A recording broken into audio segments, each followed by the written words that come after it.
Hello Mzansi, welcome to Ask Hlubi with Pro. I hope you stay, I hope you fall in love, and most definitely subscribe. One thing about Ghost Hlubi will do anything for a content, bro. Ghost Hlubi lives for a content, guys. Content is his things. If you're in a relationship with Ghost Hlubi, you should know when we employee,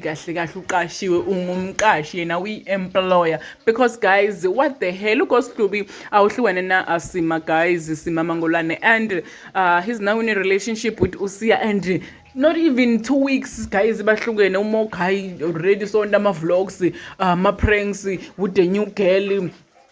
Every day, guys.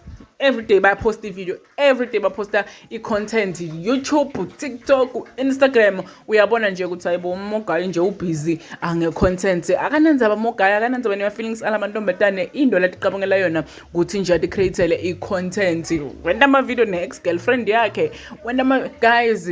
One thing about Ghost Hlubi lives for a content, and if you're in a relationship with Umogai, don't you dare think ukuthi Umogai loves you. This guy doesn't love anyone, guys. Uthanda imali nje kuphela. And guys, don't noma ngabe yini for imali, even if it means ukuthi kumele ahethe ama feelings ebantu, Umogai shem uto wafahla ama feelings for a content. Please subscribe, share this video, comment your thoughts down in the comment section. Do you think Umogai is genuine? Awuyamthanda kusiya ovele nani ndibona ngazuthi Umogai udidlalela ngayo Umogai just ukuthi yena akhone kwenda iching ching.